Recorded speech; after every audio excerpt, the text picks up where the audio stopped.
Hey, welcome back to Max Nafe Horsemanship again today. And today I want to talk a little bit about this guy for a couple reasons. And one being that, turn around sir, the audience would like to see you. This is probably going to be the last time you see him because he's sold. And I was firm on my asking price. I didn't dicker on that. The people that actually came to see him drove 9 hours to get here to see this horse. And, well, that's kind of what I want to talk about is his personality is largely responsible for the way he's turned out, because he's just a super nice guy every way you can imagine, but partly because of how I train. You know, I'm not claiming to be anybody special here. And one of the themes of my videos I've said many times over is, if I can do it, so can you. I'm nobody special. You can do anything I'm doing. But by going slow and taking my time, we've preserved the personality that we have here. And I give these people a lot of credit because they asked a lot of real good questions when they were here. They asked a lot about how he was trained and the way I train and stuff like that, because they couldn't quite understand how I achieved what I got with them. And, well, I'm just going to very briefly summarize it, because this video would be a couple hours long at least. But basically, I teach him how to be ridden before I ever ride him. Long before I ever get on his back, he's had my weight on him, but I've never actually ridden him. He's had a saddle on, but I haven't ridden him. And one of the first things I actually teach him, even before those two, is to side up to the mounting block. And if you've watched a couple of videos, you'll see he does that quite well. Well, they all do, but that's just something I do because that is necessary for the training that I do in order to achieve a few other things that we do, that we end up with the results that we get here. And, well, you see what we got. And like I said, he sold, no problem. It didn't surprise me, actually. And, the people drove 9 hours. That's one way, by the way, 9 hours one way, just to come look at them. And now they're going to go put some new tires on their tow vehicle and their trailer, and they're going to be back to pick them up. But in the meantime, I've already gotten some cash for him for a deposit. He is in fact sold.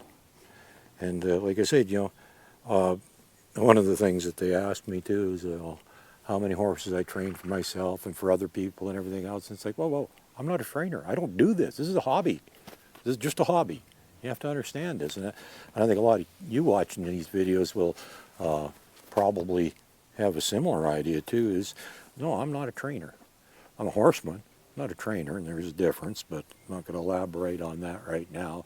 But this is, in fact, a hobby. It's not something I do for a living. I do it for fun. I do it because I love it. I'm passionate about horses. I enjoy horses. And, well, because I enjoy them, and it's a rather, how shall we say, a rather pure experience. I'm not doing it for money or fame or fortune or anything like that. I'm doing it because I enjoy it, and I like the results I get by doing things the way that I do. We get these wonderful, calm, cool horses that even people with very limited experience can ride this green horse. And, well, I did joke that if he was any better, a beginner could have done the first ride on him, and that is not much of an exaggeration. But that is because basically by the time he was ridden, he knew how to be ridden. He just hadn't been ridden. When I got on his back, I did not ask anything of the horse that he did not already know. I had taught him everything he needed to know on the ground, in a safe place, in a stress-free environment for him, before I ever got on him. And when I got on him, the only difference then was I was asking from a different place. But even that wasn't horribly different, because I had stood up on the trailer fender and on the mounting block and things like that, telling him what to do. So he'd already kind of gotten used to me being up above him, asking him to do things. So it never did come as much of a surprise to him. And now even people with very, very limited experience can and have ridden this horse already. And like I said, he's only got maybe half a dozen hours on his back, and already he can be ridden by people with very, very limited experience. Not something I recommend, certainly with horses that are not like this, but if you do it right and take your time, you can end up with a horse like this. And that's what I want to talk about, is that, this is the end result. This cool, calm horse that people with very limited experience can ride. And yeah, he sold, and they even drove 9 hours to get here to take a look at him. So take your time. Be thorough before you get on. Don't make that chronic mistake that people make of getting on the horse, in a big hurry. Take your time. And it really doesn't matter, because in the end, it's like one guy that replied to my ad.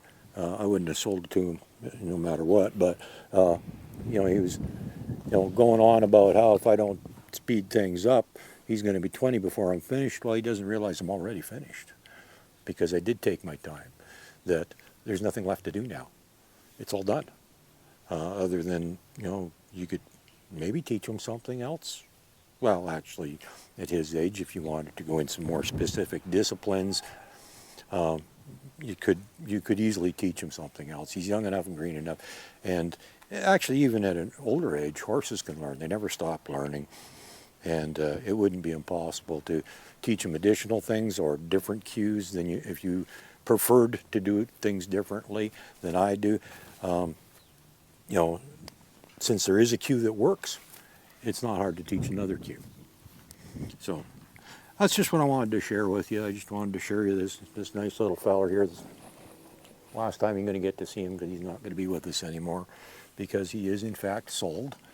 And he's going to a home that his owners and riders, it's actually going to be two young girls, sisters, that at their age, by the time they get to the point where they may possibly lose interest and outgrow them, get boyfriends or something like that, he's probably going to be getting pretty old anyhow, so because they're actually quite young.